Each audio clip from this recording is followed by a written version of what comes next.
"I prepared this unique dish especially for you, sweetheart," Dolores announced with that artificially sweet expression I had grown to fear.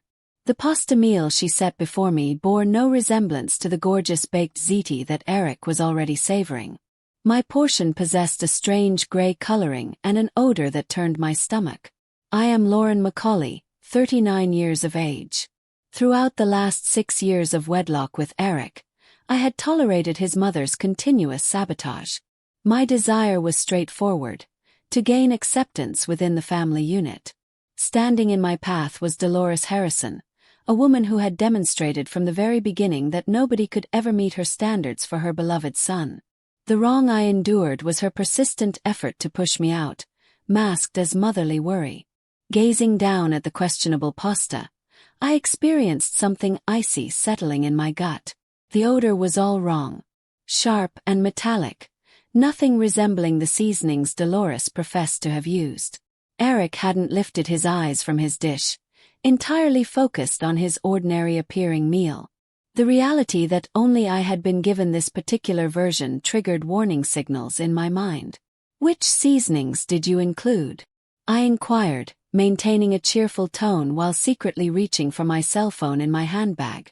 "Simply ancient family traditions," Dolores answered, her gaze sparkling with something that certainly wasn't grandmother-like warmth. "I believed you might enjoy something distinctive." I activated the voice recording feature on my device, then returned it to my bag, angling the opening toward Dolores. Everything about this scenario felt planned, intentional. Her watchful expression as she waited for me to taste it. Eric's complete obliviousness to the electricity filling the room. "Therefore, you prepared this exclusively for me?" I continued, lifting a small portion with my utensil, though not raising it to my lips. "Naturally, Lauren. Following all these years, I finally chose to reveal something unique with you. Something exclusively between us ladies."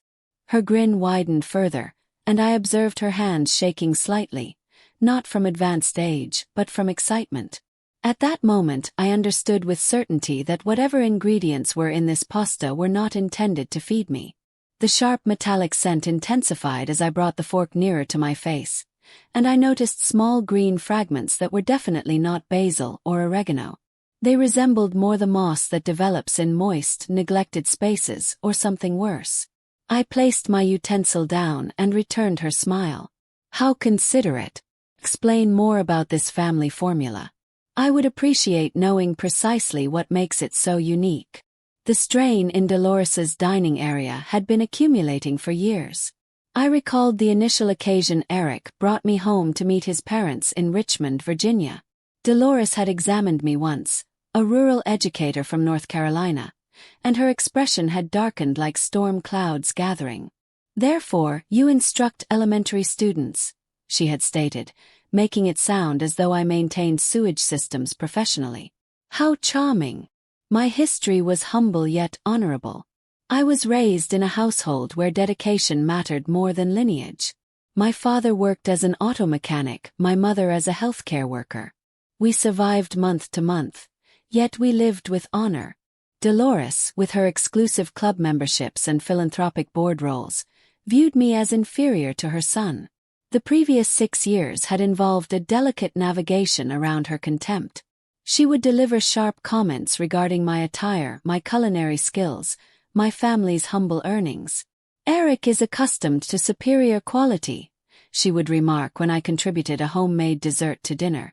"Perhaps you should allow the hosting to those with greater expertise." However, Eric consistently supported her. "She means no harm by it," he would explain later. That's simply her manner of speaking. I started suspecting that he genuinely couldn't perceive his mother's cruelty. Or maybe he deliberately ignored it. The cautionary signals had been intensifying recently. The previous month, Dolores had mistakenly served me a beverage that caused severe illness while everyone else remained completely well.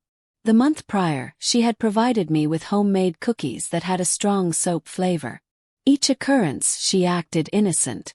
Oh dear, perhaps the milk was spoiling. Or I might have mixed up the vanilla with the dish detergent. How foolish of me. Currently, as I sat examining this dubious pasta dish, I understood Dolores had finally crossed a boundary she couldn't retreat from. The green particles distributed throughout resembled nothing from any spice garden. They possessed an unnatural appearance, almost crystal-like. When I leaned nearer, pretending to smell the fragrance, the metallic odor was overpowering. "This appears so unlike Eric's meal," I noted, indicating my husband's normal-looking baked ziti. "What makes mine unique?" "Oh, Eric has such a delicate digestive system," Dolores responded quickly. "I believed you might appreciate something with bolder tastes. You always appear so daring." The recording continued running in my handbag. I required her to be more detailed, more self-incriminating. I lifted my fork once more and acted as though examining the pasta thoroughly. "These green fragments, are they a particular herb? I have never observed anything quite similar." Dolores's eyes brightened with unmistakable wickedness. "Let's simply state they will provide you an encounter you will never forget." That was the instant I knew with complete certainty that Dolores was attempting to poison me. Her manner of speaking those words, "an encounter you will never forget," combined with that hunting gleam in her eyes, sent frost through my blood. This was not an error or a miscommunication. This was attempted homicide. I felt the world change around me as the complete reality struck. My mother-in-law, the woman who had prepared Eric birthday treats and tended his injured knees, was seated across from me, hoping to witness my suffering. The discovery was so stunning that momentarily I couldn't speak. "What sort of encounter?" I managed, still recording. "Oh, you will simply have to have faith in me," she stated, leaning forward expectantly. I invested so much consideration into this formula. So much investigation. Eric finally raised his head from his dish. "What are you two discussing?" "Nothing, darling," Dolores said smoothly. "Simply women's conversation." Lauren was inquiring about my cooking methods. I stared at my husband, truly examined him. His dish was empty. Regular baked ziti with standard cheese and sauce. No green particles, no metallic scent, no unique formula that his mother had spent time investigating. The difference between our meals was obvious and intentional. "I must visit the bathroom," I announced, rising carefully. My legs felt unstable, yet I managed to walk normally to Dolores's guest restroom. Once secured inside with the door fastened, I immediately contacted 911. 911, what is your emergency?" "I suspect someone is attempting to poison me," I whispered. "I am at my mother-in-law's residence, and she served me food that smells incorrect and contains unusual substances. She made remarks suggesting it will provide me an encounter I will never forget." "Are you in immediate danger, ma'am?" "I have not consumed any of it yet, but she is anticipating me to. I have a recording of her confirming she prepared this meal specifically for me with particular ingredients." "What is your location?" I provided them the address and my identity. The dispatcher informed me officers were en route and recommended I remain on the line. I quickly messaged my friend Danielle, who was employed by the Richmond Police Department. "Danielle, emergency at Eric's mother's residence. Believe she's attempting to poison me." Police responding. "Can you verify if anyone is available who knows me?" Then I flushed the toilet for appearances and returned to the dining area. Dolores was practically trembling with anticipation. "Feeling improved, dear?" "Much improved, thank you." I returned to my seat and lifted my fork again. "Before I sample this marvelous creation, could you inform me precisely what those green items are? I wish to appreciate every component." Dolores's smile became predatory. "They are particular herbs I discovered in the forest behind the residence. Quite uncommon. Most individuals cannot tolerate them, but I believed you might be stronger than most." My blood froze. Wild fungi or plants could be lethal. "Particular herbs from the forest," I repeated slowly, ensuring my phone captured every word. "And you found these personally?" "Oh yes," Dolores stated proudly. "I invested weeks investigating which ones would be ideal for you. I even tested them on some of the wandering cats that visit the yard." My heart stopped. She had just admitted to testing potentially fatal substances on animals. The casual manner she mentioned it, as if discussing the weather, made my skin crawl. This woman was not merely spiteful. She was genuinely dangerous. Eric was obliviously browsing his phone, completely missing the horror unfolding at his own dining table. I wondered how many other incidents Dolores had arranged over the years. How many individuals had gotten mysteriously ill after consuming her cooking. The cats, I stated carefully. What occurred to them? Dolores waved her hand dismissively. Oh, they wandered away afterward, probably to rest it off somewhere quiet. Rest it off or die slowly and painfully where nobody would discover them. I felt nausea rising in my throat that had nothing to do with the contaminated food before me. Just then I heard vehicle doors closing outside. Dolores frowned and moved toward the window. Who could that be? She muttered. Perhaps package delivery, I suggested innocently. The doorbell chimed, followed by firm knocking. Richmond Police Department. Dolores went pale. She spun around to stare at me, and I witnessed the precise moment she realized what had occurred. The false sweetness drained from her face, replaced by raw rage. You contacted the police, she hissed. I certainly did, I stated, standing up. After you confessed to putting unknown substances from the forest into food specifically prepared for me and admitted to testing them on animals first. Eric finally looked up from his phone. What is happening? Your mother just attempted to poison me, I stated bluntly. That is absurd, he began. But then he looked at our two dishes, his normal meal versus my suspicious mixture, and his expression began to shift. The knocking grew more persistent. Ma'am, we must speak with you. Dolores stood frozen, her hands trembling. I walked to the front entrance and opened it to find two uniformed officers and Danielle, who was off duty but had come regardless. Lauren, Danielle stated, her face serious. Are you injured? Not yet. I did not consume any of it. I gestured toward the dining area. The evidence remains on the table, and I have a recording of her confession. Officer Martinez, a middle-aged man with compassionate eyes, stepped inside. Ma'am, I am going to require you to step away from the kitchen and dining area while we secure the scene. Dolores finally found her voice. This is outrageous. Lauren is lying. It is just herbs. Then you would not object if we test the food? Officer Martinez asked.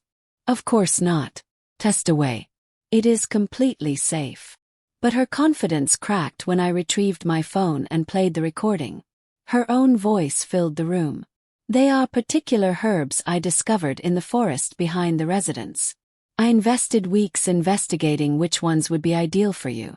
I even tested them on some of the wandering cats. Eric's face went ashen. He looked from the recording to his mother to the two dishes of food, and I watched years of willful ignorance finally shatter. Mom, he whispered. What did you do? Dolores's composure completely collapsed as her own words echoed through the living room.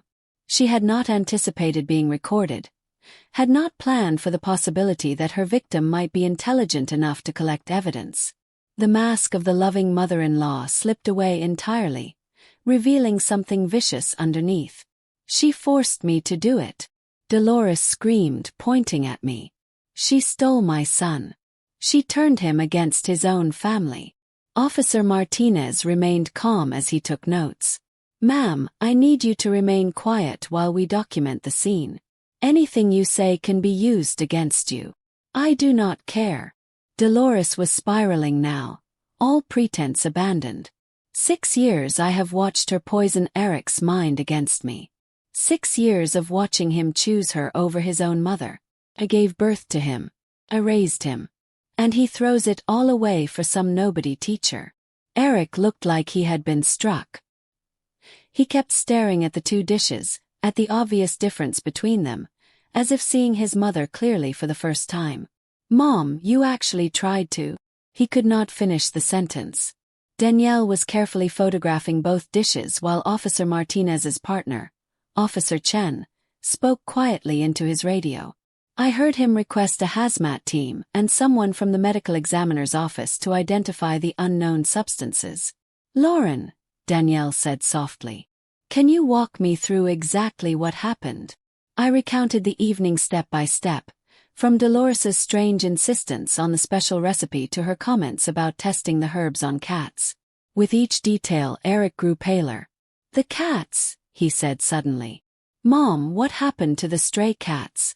There used to be 3 or 4 that came around your garden. I have not seen any of them in weeks. Dolores's face flushed red.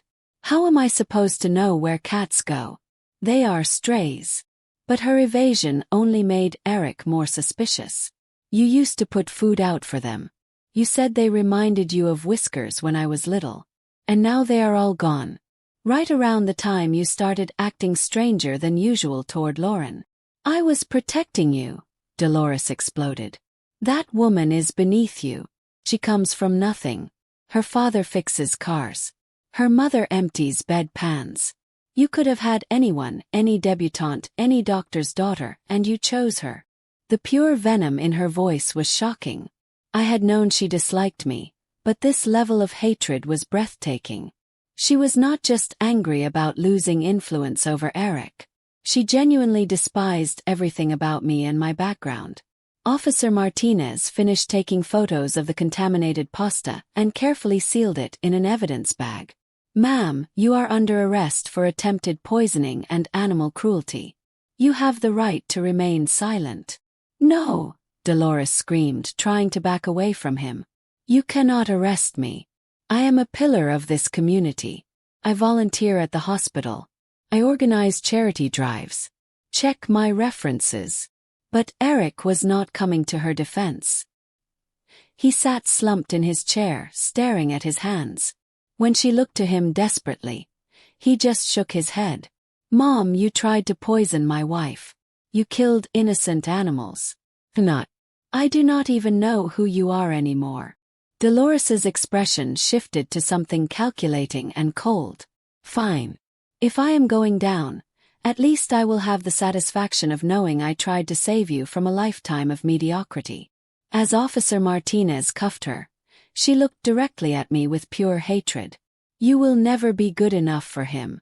Never. The hazmat team arrived 20 minutes later along with a specialist from the medical examiner's office who could identify unknown botanical substances. They set up equipment in Dolores's kitchen while Eric and I sat in the living room watching our marriage implode in real time. I should have seen it, Eric kept saying. The cats disappearing. You getting sick after eating here. The way she always made you different food. God, Lauren, what kind of person does that make me? I studied my husband's face, really looked at him. The shock was genuine. The horror was real, but so was 6 years of choosing to believe his mother's explanations instead of trusting his wife's concerns. I was not sure if our marriage could survive this revelation, not because of what Dolores had done, but because of what Eric had failed to see. Danielle came back from the kitchen where she had been observing the evidence collection. Lauren, they found several different plant materials in your pasta. Some appear to be pokeweed berries, which can cause severe gastrointestinal distress, convulsions, and potentially death. Others they are still identifying. Pokeweed, Eric repeated numbly. We learned about that in Boy Scouts. It is highly toxic. Officer Chen's radio crackled, and I heard dispatch mention finding 3 deceased cats buried in Dolores's back garden. My stomach turned. She had not just tested the poison, she had perfected it. How long has this been going on? Asked Eric. The weird food, the strange comments, the way she always seemed to have accidents around me. Eric rubbed his face with both hands. Looking back, maybe 2 years, maybe longer. I kept telling myself she was just getting older, more forgetful. I wanted to believe she was trying to be nice to you. She was trying to kill me, Eric. Slowly, gradually, making it look like accidents or illness. If I had eaten that pasta tonight. We sat in silence as the full implication sank in. This was not a moment of rage or passion. This was premeditated attempted murder, planned and executed over months or even years. The specialist emerged from the kitchen carrying several sealed containers. "Detective Walsh," she called to Danielle. "You need to see this." We followed her into the kitchen where she had laid out samples of various plants on sterile sheets. "This is definitely pokeweed as I mentioned, but there is also foxglove, which affects the heart, and what appears to be destroying angel mushrooms, which cause liver failure. This was not someone randomly picking plants. This was someone who researched exactly how to cause maximum damage." Eric made a choking sound. "She researched it. She planned this." "There is more," the specialist continued. "I found a notebook in the pantry with detailed notes about dosages, effects, and timing. Your mother-in-law has been documenting her experiments." They brought out a composition notebook filled with Dolores's careful handwriting, page after page of observations about which plants caused which symptoms, how much was needed to cause illness versus death, and most chilling of all, specific notes about me. "Lauren ate approximately 1/3 of the cookies before stopping," Danielle read aloud. "Next time use less foxglove and more pokeweed. The bitter taste is making her suspicious." Eric doubled over like someone had punched him in the stomach. His mother had been trying to murder me for months, documenting her attempts like a scientist conducting research. "I am so sorry," he whispered. "Lauren, I am so sorry. I should have protected you. I should have seen what she was doing." But sorry would not undo years of choosing his mother's word over mine. Sorry would not bring back the cats. And sorry would not erase the fact that I had been living with a woman who wanted me dead. The trial was a media sensation. "Debutante mother tries to poison daughter-in-law," made headlines across Virginia and beyond. The prosecution had overwhelming evidence. The contaminated food, the notebook full of poisoning research, the deceased cats, and my recording of her confession. Dolores's defense attorney tried to argue temporary insanity brought on by empty nest syndrome and medication interactions, but the detailed notebook spanning 18 months destroyed any claim of spontaneous mental break. This was calculated, methodical attempted murder. I testified for 3 hours, walking the jury through every suspicious meal, every unexplained illness, every time Dolores had offered me something special while everyone else ate normal food. Eric testified too, his voice breaking as he described finding his mother's research notes. "She wrote about my wife like she was a laboratory animal," he said on the stand. "She documented dosages and reactions. She was trying to find the perfect amount to kill Lauren without it looking suspicious." The most damning evidence came from the veterinarian who examined the deceased cats. All 3 had died from the same combination of toxins found in my pasta. Dolores had been perfecting her poison recipe on innocent animals before using it on me. When the verdict came back, guilty on all counts, including attempted first-degree murder and 3 counts of animal cruelty, Dolores showed no remorse. As the bailiff led her away, she turned to glare at me one final time. "You destroyed my family," she hissed. "No," I replied calmly. "You destroyed it yourself the moment you decided I deserved to die for marrying your son." The judge sentenced her to 25 years in prison. At 68 years old, it was effectively a life sentence. Justice had been served, but the damage to my marriage was irreparable. Eric and I divorced 6 months after the trial. Despite his genuine remorse and horror at what his mother had done, I could not forgive 6 years of dismissing my concerns as paranoia. Every time he had told me I was imagining things, every time he had made excuses for his mother's behavior, every time he had chosen her word over mine, it all added up to a fundamental lack of trust that I could not rebuild. "I will never stop being sorry," he told me as we signed the divorce papers. "And I will never stop being grateful that you survived her." I moved back to North Carolina, to a small town outside Charlotte where nobody knew about the case. I wanted anonymity, peace, and distance from the circus my life had become. The settlement from the divorce gave me enough money to take time off from teaching and focus on healing. But healing was complicated. I had nightmares about contaminated food. I could not eat at restaurants without wondering if someone in the kitchen wished me harm. Trust, once shattered so completely, was not easily rebuilt. Slowly, though, I began to reclaim my life. I started volunteering at an animal shelter, finding comfort in caring for creatures who had been abandoned or abused. I took self-defense classes. I learned to garden, growing my own herbs and vegetables in raised beds where I could control every ingredient. Most importantly, I learned to trust my instincts again. The little voice that had told me something was wrong with that pasta, the same voice I had learned to doubt during 6 years of being told I was paranoid, I learned to listen to it again. Dolores had tried to destroy me, but instead she had freed me from a marriage built on willful blindness and a family that saw me as expendable. Looking back on that terrifying night and the journey that followed, I realized that surviving her poison had taught me the most valuable lesson of all. My life was worth fighting for, and I would never again let anyone convince me otherwise.